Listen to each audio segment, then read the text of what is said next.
നമസ്കാരം. മഹാരാഷ്ട്രയിലെ ഛത്രപതി സംഭാജി നഗറിലെ ഹനുമാൻ മന്ദിറിലെ സായാഹ്ന ആരതി പ്രകടനം ഒരു സംഘം മുസ്ലിങ്ങൾ തടസ്സപ്പെടുത്തിയതായുള്ള റിപ്പോർട്ടുകൾ പുറത്തു വന്നിരിക്കുന്നു. ഈ ഹനുമാൻ മന്ദിറിൽ സ്ഥിരമായി നടക്കാറുള്ള ആരതി നടക്കുന്നതിനിടയിലാണ് ഇസ്ലാമിസ്റ്റുകൾ കടന്നു കയറി ഹിന്ദുക്കൾ ഒരു മാസത്തേക്ക് പ്രാർത്ഥനകൾ നടത്തരുത് എന്നുള്ള മുന്നറിയിപ്പ് നൽകിയത്.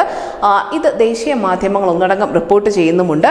ചൊവ്വാഴ്ച ഉച്ചഭാഷിണിയിൽ ഹിന്ദു വിഭാഗവും മുസ്ലിം വിഭാഗവും ഒരേ സമയം തന്നെ പ്രാർത്ഥന ആരംഭിച്ചതോടുകൂടിയാണ് പ്രശ്നങ്ങൾക്കൊക്കെ തുടക്കമാകുന്നത്.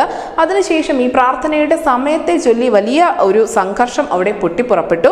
ഏറ്റുമുട്ടലിനിടെ 3 ഹിന്ദു യുവാക്കൾക്ക് വളരെ ക്രൂരമായ മർദ്ദനമേറ്റിട്ടുണ്ട് എന്നുകൂടി OP ഇന്ത്യ അടക്കമുള്ള ദേശീയ മാധ്യമങ്ങൾ റിപ്പോർട്ട് ചെയ്യുന്നുണ്ട്. ഈ വലിയ സംഘർഷത്തിനിടയിൽ പെട്ടുപോയ സ്ത്രീകൾക്ക് നേരെ പോലും വെർബൽ അബ്യൂസ് അല്ലെങ്കിൽ വാക്കുകൾ കൊണ്ട് അവരെ തേജോവധം ചെയ്യുന്ന രീതിയിലും കാര്യങ്ങൾ എത്തിയിട്ടുണ്ടായിരുന്നു. എന്തായാലും ഇതേ തുടർന്ന് ഇവിടെ ഒരു വർഗീയ സംഘർഷത്തിനുള്ള സാധ്യത നിലനിന്നതിനാൽ തന്നെ പോലീസിന് അവിടെ എത്തേണ്ടി വന്നിട്ടുണ്ട്. സ്ഥിതിഗതികൾ നിയന്ത്രിക്കുന്നതിന് വേണ്ടി ചെറിയ തോതിലുള്ള ലാത്തി ചാർജും നടത്തിയിട്ടുണ്ടായിരുന്നു.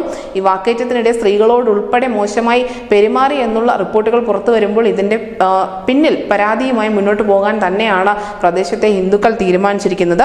എന്തായാലും ഇതിനെതിരെ ഈ വലിയ ഒരു സംഘർഷത്തിനെതിരെ വ്യത്യസ്തമായ രീതിയിലുള്ള ഒരു പ്രതിഷേധമാണ് ഹിന്ദു വിഭാഗത്തിന്റെ ഭാഗത്തു നിന്നും ഉണ്ടായിരിക്കുന്നത്. മഹാ ആരതി നടത്തിക്കൊണ്ടാണ് ഹിന്ദു വിഭാഗം ഒരു പ്രതികരണം രേഖപ്പെടുത്തിയിരിക്കുന്നത്.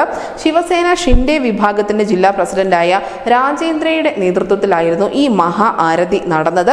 ചടങ്ങിൽ 1500-ലധികം ഹിന്ദുമത വിശ്വാസികളാണ് പങ്കെടുത്തിട്ടുണ്ടായിരുന്നത്. തങ്ങൾക്ക് നേരെ ഉണ്ടായ ക്രൂരമായ ഒരു ആക്രമണത്തിനെതിരെ അവർ പ്രതികരിച്ചത് ഒരു മഹാ ആരതി നടത്തിക്കൊണ്ട് തന്നെയായിരുന്നു. 1500-ലധികം ആളുകൾ പങ്കെടുത്തു എന്ന് പറയുമ്പോൾ ആ പരിപാടിയുടെ ഒരു വ്യാപ്തി നമുക്ക് മനസ്സിലാക്കാവുന്നതേ ഉള്ളൂ. എന്തായാലും ഇതുമായി ബന്ധപ്പെട്ട ചില വീഡിയോകൾ ഇപ്പോൾ സോഷ്യൽ മീഡിയയിൽ വളരെ അധികം വൈറലാണ്. പ്രേക്ഷകർക്ക് കാണുന്നതിന് വേണ്ടി വീഡിയോ ദൃശ്യങ്ങൾ ഡിസ്ക്രിപ്ഷൻ ലിങ്കിൽ നൽകിയിട്ടുമുണ്ട്. News desk India Malayalam.